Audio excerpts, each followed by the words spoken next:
Okay, so far we have chatted a bit about the podcasting world, yay, and of course about the ebook world. And for you out there who are going to be like, I have no desire to self-publish and no desire to do an ebook, no problem. We have someone who's going to quickly talk to us about the traditional route. This is a novice author. She's going to talk frankly about her journey to getting her literary agent. But before we talk about that, we're going to review real quick because if you can see her shirt, you know that she has a podcast.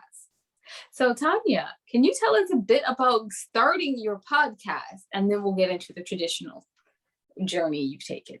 Well, first, thank you for inviting me to talk on this.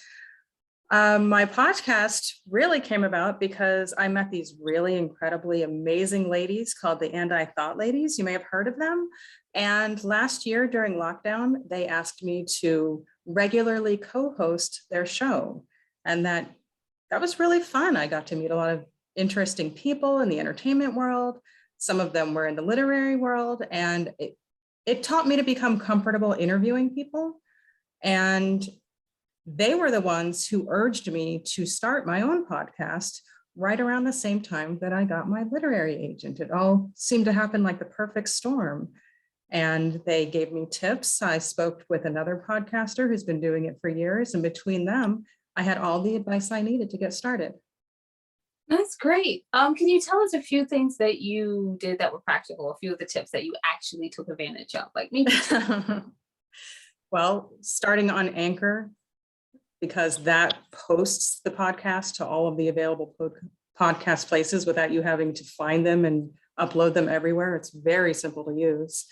And then having a logo, that is something that the other person did. And he actually made the logo for me, the 52 Love podcast logo, which was really wonderful of him. That's Mike Burton of Genuine Chit Chat. I should definitely plug him because his show is amazing too. And the thing you learn on, the artistic journey is that you find these people who are part of your tribe who will boost you and help you, but you have to extend the applause back to them and give them credit for what they've done and help boost their careers at the same time. This is wonderful information. Thank you so much for talking about the podcast. Is there anything else you want to say about your lovely success, or do you want to tell people what your podcast name is? I mean, we can read it on the show, so maybe you want to say. It is the 52 Love podcast, and it's based on a blog series that I did last year, 52 Love Lessons in 52 Weeks. And then this year, we are exploring each of those tips with a new guest each week. So I kind of taken your format that you do for your show, which is bring on all these amazing people in the literary and entertainment fields, but I'm giving them a love lesson to apply to their relationship. They try the tip, come on the show, tell us how it went, and then they get to plug their work. This is great, and this is building a platform for your traditional work, because she has a agent for her nonfiction book. Can you tell us a bit about your nonfiction book that you finally got an agent for? It is regarding the 52 Love series, and it's all about treating love like a verb. We are taking each of those tips and turning it into either a calendar or a gift book, something like that. We're still working on the proposal. This is definitely part of the platform. And then the agent also happened to take my novel, which is, I think, the real reason that you brought me in here, is to talk about that journey. So can you tell us, first of all, when did you start wanting to be a published author? Oh, well, after I was writing. Like when I started writing, it was just these characters were talking to me. I had to get it down, and I just started pouring it out. And it wasn't until maybe 2 years after I was just babbling notes and had hundreds of thousands of words on the computer, didn't know what I was doing. And it's like, you know what, maybe I should figure out what to do with this, join a writing group and figure out how to turn this into a book. And that's when my path to publishing journey began, is when I joined Henderson Writers Group, essentially, because they were able to critique my work and guide me and give me lessons, all different types of writers there, but ranging from the traditional to self-published authors, but everyone has something to teach you. Every journey has something to teach you. Exactly. I definitely believe in that. So on your journey though, how many setbacks did you have, or how many did you get?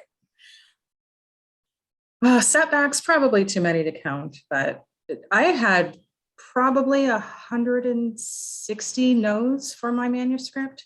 I definitely started querying far too early. When you're new, you don't always know when your book is ready. It seemed like it was ready, but if you think about the number of revisions I've done since I started querying, it was nowhere near ready. And I wouldn't want anyone to read that version. It definitely wasn't the first version of the book. I didn't query the rough draft, nothing quite that bad, but it wasn't ready when I first started. It was way too long. And I found a different place to end it, turned it into a series, and I've gone through different workshops and mentorship programs, not to mention regular critique groups with different groups here in Las Vegas. And after all of that work, including, going to writing conferences and learning how to pitch and learning how to query and learning how to polish both the package of the book and the book itself, that is how I ended up getting my agent, because she didn't take novels, or not my type of novel. The agent took me for the nonfiction project, but she was willing to look at the novel, and because of the work that I put into it, she's taken that on too. Now, and no one knows this, but I'm going to just go ahead and put this out here because this is an interesting thing for me right here. You turned your novel into a script before you had a literary agent. Can you tell us why you did that? Because she's an actor, by the way. It is partially because I'm an actor. A few years ago, I was at the Las Vegas Writing Conference, and Marilyn Atlas, who is a producer and literary agent in Hollywood, happened to be one of the people taking pitches. And she said, "Sweetie, you should not be pitching this as a novel. You are an actor. You should be pitching this as a television series starring you." And I was brand new to acting and thought, man, that is really hubristic to just, here's my series starring me, please take it. But yeah, that's what you need to be to succeed. People aren't writing material for me, so I need to write my own material. She told me that nobody knows that character better than I do. Who better than me to play it? So it took a while for that to sink in. And because of lockdown last year, I had some extra time on my hands. I wasn't doing as much acting because I was sitting at home. And I figured, you know what, now's the time to do it. Let me turn it into a script. And that exercise actually helped tighten my novel, because you start to see what you don't need, what isn't essential to the story. So that exercise helped me learn two things. One, I had some more work to do on the novel, which I did. And the other thing is that the story, because it's a novel series, it's actually better suited for a television script than it is for a movie script. And so I also wrote the pilot. Thank you so much, Tonya, for being here. Can you tell everyone where they can find out more about you, about your podcast, and if your script ever gets made, where do you think we'll be watching it? Well, you can find my acting credits on IMDb. Just look up Tonya Todd. I'm across social media at Ms. Tonya Todd. My website is www.mstonyatodd.com, and the podcast is the 52 Love Podcast. Thank you so much, Tonya, for being here. We're going to go ahead and wrap up our nice little presentation, and we can't wait to take some questions.